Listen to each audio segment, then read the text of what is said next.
Hey Thomas, how's it going, mate? Uh, let's see. I'm doing good. I'm just recovering from the jet lag of flying back from Europe. I was in the UK for 3 weeks, or I was actually in France for three Oh, weeks. you never stop. Yeah, I'm a little beat.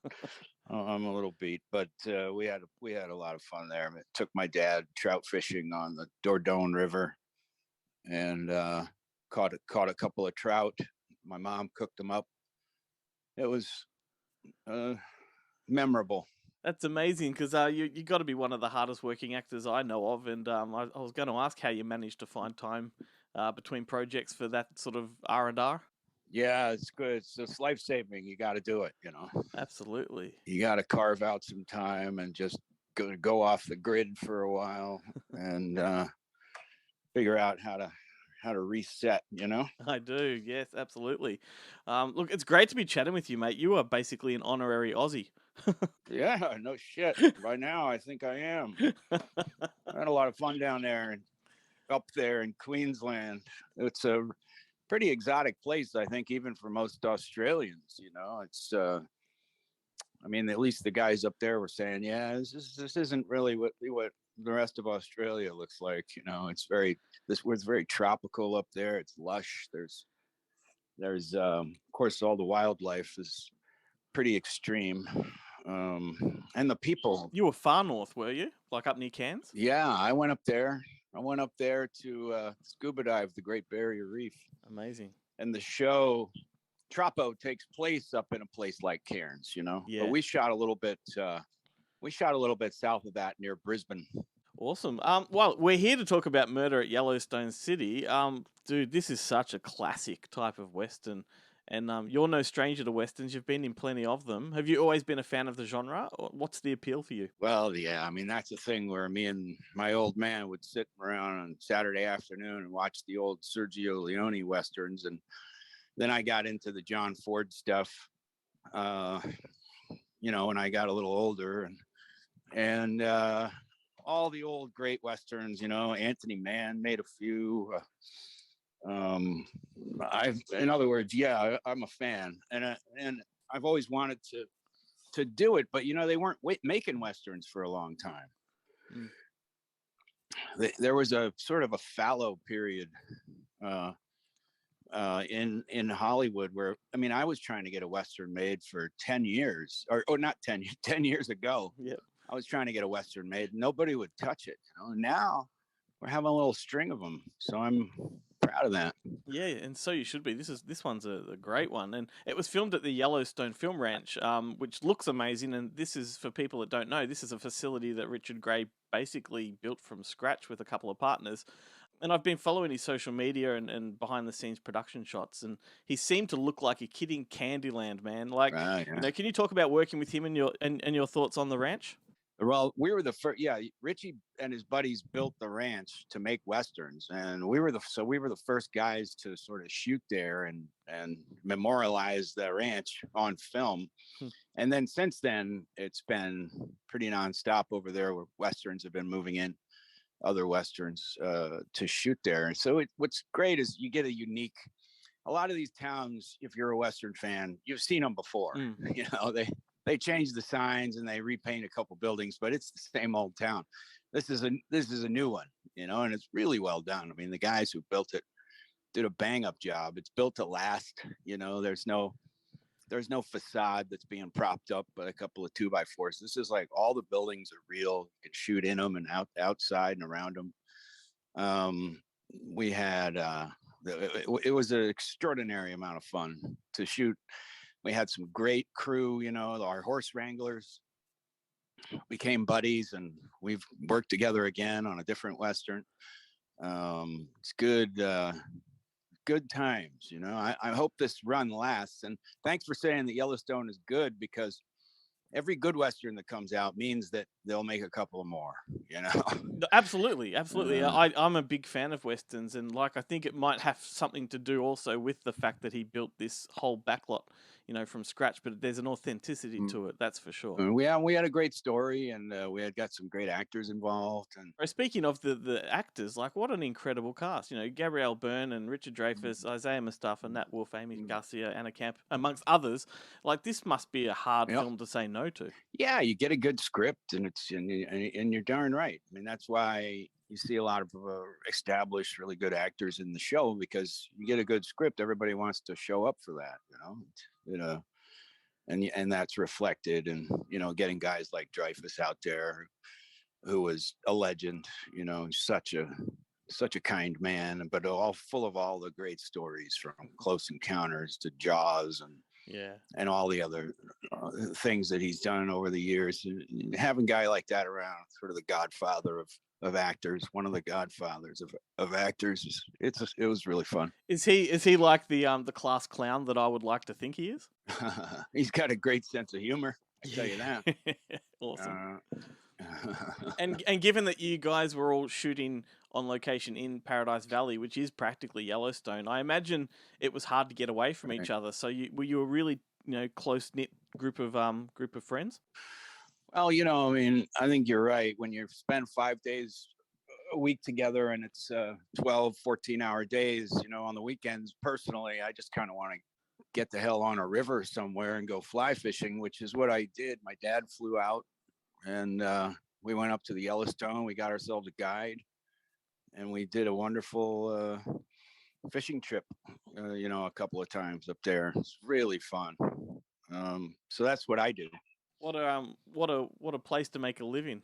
Yeah, right. I hear a lot of people are moving out there now after the pandemic. People are looking to get out of big cities, and Montana's always been, absolutely gorgeous. Did the pandemic have any effect on this production? Well, the answer is no, because you're out in the middle of nowhere. You're pretty well isolated. You're not in contact with a whole lot of people, and of course we've got the COVID protocols and stuff, but it was pretty darn relaxed because we were all pretty self-contained and safe. We didn't have any problems. Awesome. Can you tell me about playing a preacher amongst cowboys? Did you draw any influence or inspiration from anything, or did you sort of dive into it with your own sort of take on it? Well, I mean, God, let me see if I can dig up the movie here. Who's the famous preacher? The movie directed by Charles Lawton. The name escapes me. There's so many damn movies. But anyway, he played a classic kind of preacher. Now he was bad, a bad dude. He had a good and evil tattooed on each of his hands. He was a charismatic character, though, and I think some of my costume comes from that film. Oh, we talking about is that Night of the Hunter? Is that the one? That's the one. That is the one. Yeah. Night of the Hunter. Fuck yeah. Amazing film. So yeah, it's his only movie. Only movie Charles Lawton directed, and unfortunately, because it didn't do well at the box office, and he got depressed about that and never did another one. But it's really too bad, because it's damn close to being a masterpiece. Completely agree. Not a Western, it's a film noir, but it definitely has, it has a good feel. It takes place in the country. There's a river, and there's traveling through farmland. So it's got that feel to it. Yeah, I mean he's got a horse and wagon that comes up over the horizon. It's very Western in its tropes. So it was an inspiration for me, for sure. Yeah, cool. There's been quite a few Aussie directors who've made American westerns. Do you think the Aussies bring some kind of different sensibility to the genre, or do you just think it's what's on the page is what's on the screen? I think Australia and the West, the classic sort of American West, have a lot of similarities. There's a lot of cowpunchers in both places. There's a lot of horses. There's a lot of land. You have to be tough to live off that land. You have to be resourceful, and there's often, if you need a sheriff, he's a town away, he's a day away, so you have to know how to take care of business yourself. There's a lot of similarities that I can come up with between Australia and the Old West. And I think there's been a lot of wonderful sort of Australian westerns that have done pretty well. Yep. And there's also, you know, some actors that have come over and crew, and like Richie, you know, guys who contribute to the Western. I could see the affinity and why we have artists from Australia who have made some good contributions to the Western. Absolutely. And while we're on the subject of the Aussies, you are no stranger to Australia, as we established earlier on.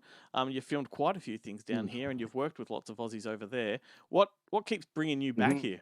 I think the people and the there's a little bit of not an outlaw, but there's a little bit of a, you know, a roguish sense to a lot of Australians that I really connect with. And, you know, and they have a wonderful sense of humor, and but they're, you know, they're a hardy bunch, and I relate to that. I feel good around Australians, you know. So I guess whenever I get the opportunity, it's hard for me to say no. Yeah. To go back there. And you know, my first production company, first television show is this Troppo. That's our first one for the production company, my production company, called Renegade. And we got to shoot it in Australia. You know, we were down there for 5 months. So there's no you know, I think there's no coincidences in this life, and looks like I'll be coming back up there to shoot season 2. So Amazing. I'll be spending a lot of time there. That's got Jocelyn Moorhouse on it, doesn't it? Yeah. She directed the pilot. She did a great job. Oh, I love her. Her film, The Dressmaker, is basically a Western. Yeah, totally. She's a slick filmmaker. I really had a great time. We had a lot of great cast and crew. They were all Australian except for me. I'm the only American in the whole thing. Everybody else, the whole crew, and we just had a blast. You know, we had a really, really strong artists and technicians on that show, and I'm sure they'll all want to come back to do season 2. So that's really good to hear. fun. I mean, down here, I don't know what it is. Maybe it's the distance, but we do love it when people like yourself come and work here. It's I guess you know, it's just we're chuffed when you do. Well, I think that with the success of Troppo and these other things, we'll probably see more of that. You know, you'll probably get more crossover, and you know, with Renegade, we did a true co-production. So it was we had an American, Australian true co-production, and so that was, I think we'll see more of that too. Very, very cool. Very cool. Now, before I let you run and get on with things, I just want to pay you this compliment, because you've been in some of my favorite films of the last few years, some that which I would say are probably lesser known to some people: The Vanished, Hunter's Moon, Axel, and Run, Hide, Fight particularly. Like, thank you so much, sir. It's been great watching you over the last few years. And of course, I've been a fan since Thursday. That's how far back I go, you know, loving your stuff. Right on. Yeah. That was a fun script. Yeah, there's a fanboy in me right now that's especially thrilled to be chatting with you. So I do appreciate your time. That's great. That's terrific. Well, wait, what part of the Australia are you in? I'm down in Melbourne. Okay. Yeah. Well, you make it up to Queensland, you have to bring me a pack of those Tim Tams, double chocolate. All right. We can do a Tim Tam slam. Yeah, damn right. Yeah, I fell in love with those. Yeah, everyone does. Those are hard to find around here. Yeah, I mean, but the double chocolate, not the triple chocolate. That's a little too rich, but the double chocolate's perfect. Oh, consider it done, mate. It's in the bag already. Yeah, thanks, buddy. Good talking to you.